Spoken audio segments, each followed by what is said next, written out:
사무엘 하강의 세 번째 시간, 길르앗 야베스 껴안기라는 제목으로 말씀을 나누겠습니다. 사무엘 하 1장에서, 오늘은 2장이고요. 1장에서 다윗은 사울의 죽음을 알게 됩니다. 충격적이고 슬픈 소식이었습니다. 다윗은 먼저 사울을 죽였다고 주장하는 아말렉 청년을 처형하지요. 스스로 사울의 죽음을 환영하지 않는다, 기뻐하지 않는다는 강한 메시지를 남깁니다.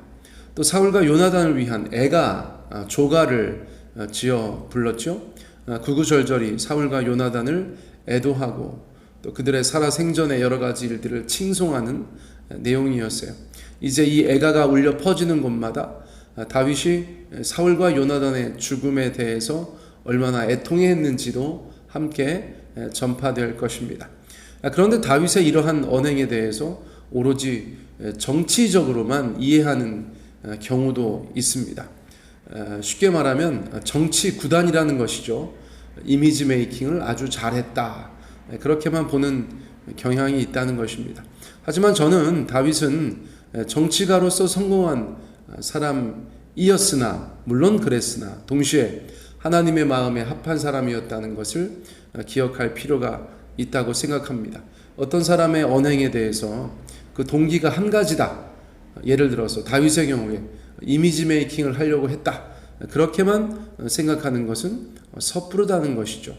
아무튼 다윗의 삶에 가장 큰 변화가 찾아온 것만은 분명합니다. 바로 사울이 죽었다는 것입니다. 다윗은 더 이상 블레셋에서 망명 생활을 하지 않아도 된다는 뜻이었습니다.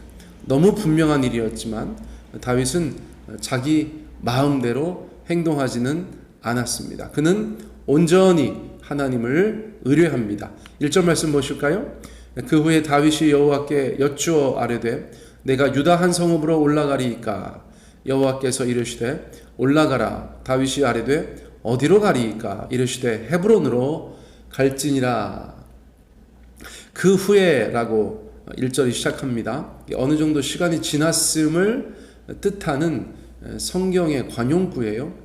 그 후에, 그래서 애가를 지어 부르고 바로라고 보다는 어느 정도 시간이 흘렀다고 보는 것이 더 좋겠습니다. 예를 들어 이스라엘의 상황도 좀 파악하고 거기에 블레셋에서의 망명 생활을 끝내기 위한 어떤 조치도 필요하지 않았겠습니까? 그리고 나서 다윗은 때가 되었다고 생각했을 때 여호와께, 하나님께 여쭈어 본 것 같습니다. 내가 유다 한 성읍으로 올라가리이까? 당장이라도 돌아가고 싶은 마음이 굴뚝 같았겠지만 다윗은 하나님의 뜻을 구합니다. 잠언의 말씀이 생각나죠? 잠언 3장 6절 말씀, 너는 범사의 그를 인정하라. 그리하면 내 길을 지도하시리라. 아멘. 너는 범사의 그를 인정하라. 그리하면 내 길을 지도하시리라. 우리 사랑하는 가정에서 여러분 범사에 하나님을 인정하시기 바랍니다. 여러분들의 학교에서, 직장에서 범사에 하나님을 인정하시기 바랍니다. 우리 세종배단위 교회 목사로서 제가 범사의 주님을 인정하기 원합니다. 운영위원들이, 공간준비위원들이, 또는 목장 리더들이, 교사들이 범사에 하나님을 인정하기 원합니다. 그리하면 그 길을 지도해 주시기 때문이죠. 자, 그렇다면 하나님의 응답은 무엇일까요? 올라가라입니다. 올라가라. 유다 지역 한 지역으로 올라가라, 그렇게 말씀하셨어요. 왜 유다 지역일까요? 물론 이것은 다윗이 유다 지역을 염두에 두고 여쭈어 보았다고도 저희가 볼 수 있거든요. 그렇죠? 그러니까 다윗의 마음은 유다 지파가 살고 있는 유다 지역이 있었다는 것이고 하나님께서 그것을 허락하셨다고 저희가 볼 수 있는데, 왜 유다 지역이냐 하는 것이죠. 쉽게 생각할 수 있는 것은 다윗이 유다 지파이기 때문입니다. 당연히 다윗을 지지하는 사람들도 유다 지파 가운데 많이 있기 때문이죠. 다윗과 가까운 유다의 장로들도 있었다, 저희가 과거에 살펴보았죠. 그런데 다윗은 보다 구체적인 인도하심을 구하는 것이에요. 나는 유다가 좋을 것 같은데 하나님은 어떻게 생각하실까? 하나님, 제가 유다로 가도 될까요? 너 가라. 이 모든 것이 합력하여 선을 이루고 있죠. 그런데 유다 지파가 거주하고 있는 지역이 넓으니까 그 안에서 어디로 갑니까? 어디로 가리까? 그렇게 여쭤보았다는 것이죠. 그러자 하나님께서 헤브론으로 갈지니라 이렇게 응답하십니다. 헤브론으로 갈지니라. 헤브론은 유다 지역의 중심부에 위치한 성읍이었습니다. 유다 지역 전체를 다스리기에 유리했겠죠. 또한 몇 가지 이유로 외적의 침입을 막아내기에 유리한 지역이었습니다. 하나님께서는 아직은 기반이 약한 다윗을 그렇게 인도하시고 보호하신 것이다 라고 저희가 볼 수 있겠어요. 이처럼 하나님의 응답을 받은 다윗은 드디어 이스라엘로 돌아오게 되는 것입니다. 자, 돌아오는 모습을 보세요. 2절 3절 다윗이 그의 두 아내 이스라엘 여인 아히노암과 갈멜 사람 나발의 아내였던 아비가일을 데리고 그리로 올라갈 때에 또 자기와 함께한 추종자들과 그들의 가족들을 다윗이 다 데리고 올라가서 헤브론 각 성읍에 살게 하니라. 다윗과 그 가족들 또 추종자들과 그의 가족들이 모두 헤브론과 그 인근 성읍들로 이주했다는 것이죠.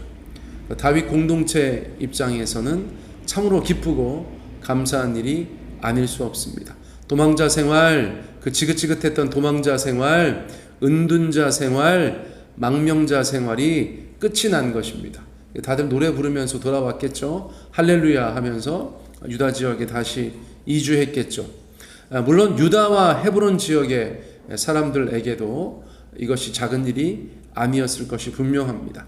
그들은 하나님께서 기름 부으신 다윗과 그의 적지 않은 추종자들을 맞아들여야 했기 때문이죠. 그러나 감사하게도 그들에게는 새로운 지도자가 생긴 것입니다. 자, 4절 볼까요? 유다 사람들이 와서 거기서 다윗에게 기름을 부어 유다 족속의 왕으로 삼았더라. 어떤 사람들이 다윗에게 말하여 이르되 사울을 장사한 사람은 길르앗 야베스 사람들이니라 하매. 유다 사람들은 다윗을 자기 지파의 지도자로 세우는 것을 주저하지 않습니다. 이를 성경은 유다 족속의 왕이다 라고 부릅니다. 다윗은 왕이 되죠. 이스라엘 전체의 왕이 되는데 그 전에 유다 족속의 왕이 먼저 되는 것이었어요. 사무엘의 예언도 있었죠. 하나님께서 기름 부어주신 것도 있었죠. 또 정치군사적 리더로서의 탁월한 이력이 있잖아요. 더욱이 그는 기회가 반복되어도 사울을 죽이지 않은 신실한 신하였습니다. 한마디로 검증이 끝난 인물이다 라고 이해할 수 있었을 것 같아요. 이로써 이스라엘은 북쪽 지역에서 세력을 유지하고 있는 사울 왕가와 남쪽 유다 지역에서 그 지역의 통치자가 된 다윗의 대결 구도가 형성되었어요. 7년 반 정도 그런 세월을 보내게 되었다는 것입니다. 다윗의 입장에서는 하나님께서 말씀하신 대로 이스라엘 전체의 왕이 되기 위하여 7년 반을 또 기다려야 했다.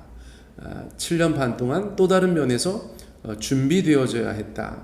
저희가 그렇게도 이해할 수 있겠어요. 자, 결국 예언을 따라서 이스라엘 전체의 왕이 될 것이지만 그 과정은 촘촘히 스텝 바이 스텝 한 걸음 한 걸음 그렇게 성취되어져 갔다는 것을 저희가 볼 수 있습니다. 이 과정을 보세요. 하나님이 다윗과 함께하고 계시고 인도하고 계시다라는 것을 저희가 볼 수 있다는 것입니다. 자, 그렇다면 다윗이 유다의 왕이 된 후에 가장 먼저 했던 일 어떤 것일까요? 이것이 정말 첫 번째 했던 일인지는 모르겠으나 아무튼 성경이 도드라지게 그것을 기록하고 있으니까 저희가 의미 있게 살펴보는 것도 중요한 것 같아요. 자, 일단 성경에서 말씀하고 있는 것은 길르앗 야베스 사람들에게 전령들을 보냈다는 것입니다. 길르앗 야베스 사람들에게 자신의 메시지를 보냈다는 것이죠. 어떻게 시작됐는가? 어떤 사람이 사울을 장사한 사람은 길르앗 야베스 사람들입니다 라고 말했기 때문에 다윗은 몰랐는데, 그렇죠? 어떤 사람들이 사울 왕을 장사한 사람들은 길르앗 야베스 사람들입니다. 그렇게 이야기를 하자 다윗은 이렇게 처신했다는 것이에요. 쉽게 말하면 사울의 사람들을 껴안는 그런 정치 행위를 했다는 것이죠. 하나님의 사람으로 유다 족속의 왕으로서 사울의 사람들을 껴안는 정치 행위를 했다는 것입니다. 그들에게 이야기했던 메시지가 너무 좋잖아요. 전령들을 보내서 그들로 하여금 듣게 했던 이야기가 너무 좋잖아요. 자, 길르앗 야베스 사람들이야말로 사울의 사람들이죠. 사울에게 은혜를 입었었고 그에 대한 부채의식을 가지고 있었으며 그것 때문에 위험을 감수하고 사울과 왕자들의 시신을 수습하여서 장사를 지냈던 사람들이에요. 이스라엘 어떤 사람들도 그렇게 하지 않았습니다. 그렇게 하지 못했어요. 그런데 길르앗 야베스 사람들이 그렇게 할 수 있었던 것은 그들이 사울에 대해서 애정을 가지고 있었던 사람들이기 때문입니다. 사울 일가에 대한 남다른 애정을 지니고 있었던 사람, 그들이 바로 길르앗 야베스 사람들이었다는 것이죠. 그런데 다윗은 그들에게 먼저 손을 내밉니다. 설교 제목처럼 길르앗 야베스 껴안기를 한 것이에요. 자, 어떤 메시지들을 주었는지 볼까요? 5절부터 7절입니다. 다윗이 길르앗 야베스 사람들에게 전령들을 보내 그들에게 이르되 너희가 너희 주 사울에게 이처럼 은혜를 베풀어 그를 장사하였으니 여호와께 복을 받을지어다. 너희가 이 일을 하였으니 이제 여호와께서 은혜와 진리로 너희에게 베푸시기를 원하고 나도 이 선한 일을 너희에게 갚으리니 이제 너희는 손을 강하게 하고 담대히 할지어다. 너희 주 사울이 죽었고 또 유다 족속이 내게 기름을 부어 그들의 왕으로 삼았음이니라 하니라. 다윗은 길르앗 야베스 사람들을 먼저 칭송합니다. 하나님께서 복 주시기를 빌죠. 동시에 자신도 그들의 선한 일에 대하여 보상하겠다라고 말합니다. 물론 자신이 유다의 왕이 된 것을 넌지시 알립니다. 그럼에도 불구하고 그들을 동시에 안심시키는 모습도 보여주고 있죠. 손을 강하게 하고 담대히 할지어다, 그렇게 말해주는 것이에요. 저는 이것을 다른 사람들은 뭐라고 부르든 간에 다윗의 품격 있는 행동이다라고 표현하고 싶어요. 현실 정치는 어떻습니까? 현실 정치, 세상 어느 나라든 제가 현실 정치를 보면 누구든 권력을 잡으면 오로지 정적을 제거하는 것에 혈안이 되지 않습니까? 동서고금을 막론하고 그런 일들은 현실 정치 가운데 많이 있어요. 사실 껴안고 통합하고 탕평하고 상생하면 좋겠는데 그렇게 하는 사람들이 많지 않습니다. 그렇게 해야 민생도 안정되고 나라가 발전되고 또 미래가 있을 것인데 그렇지 않은 것이 인간의 연약함 또는 정치인들의 한계라고 생각이 되어져요. 그래서 참으로 안타깝고 속상할 때가 많이 있는 것이죠. 자, 지금 다윗이 품으려는 길르앗 야베스는 다시 한번 말씀드리지만 사울의 사람들이었어요. 그러므로 그들을 껴안을 수 있다면 이스라엘 전체에서 껴안지 못할 사람들은 없는 것이죠. 다윗의 입장에서는 그런 것입니다. 그러므로 길르앗 야베스 사람들을 온전히 껴안을 때 다윗은 훗날 진정한 통일 이스라엘의 왕으로서 충분한 자격을 갖추게 되는 것이다. 그렇게 말씀드릴 수 있겠어요. 자, 그런 면에서 다윗은 하나님 앞에 마지막 연단을 받고 있다고도 할 수 있겠어요. 마지막이에요. 요 시절만 잘 보내면 정말 하나님께서 기뻐하시는 왕의 모습을 갖추면 하나님은 말씀하신 대로 이스라엘 전체 왕으로 다윗을 세워주실 거예요. 그리고 성군의 시절을 이스라엘은 맞이하게 될 것이에요. 저는 이것이 거룩한 테스트라고 생각합니다. 의미 있는 기다림의 시간들이다라고 생각합니다. 사랑하는 성도님들, 우리가 인생을 살아가면서 그저 교회 다니고 예배 드리고 때로 이런저런 하나님 덕보고 사는 것에 만족할 것이 아니고 다윗처럼 이 땅에서 우리가 하나님의 왕같은 제사장으로서 하나님께서 품으라고 하시는 자들을 우리가 껴안고 그들과 함께 살아가면서 우리가 하나님의 사람인 것을 보여줄 수 있는 그런 기회들, 그런 시간들이 우리들 가운데 주어지기를 원하고, 또 저희는 넉넉히 그 모든 것들을 잘 통과해내기를 간절히 원합니다. 우리의 삶에 길르한 야베스 껴안기가 있게 되기를 예수님의 이름으로 축복합니다.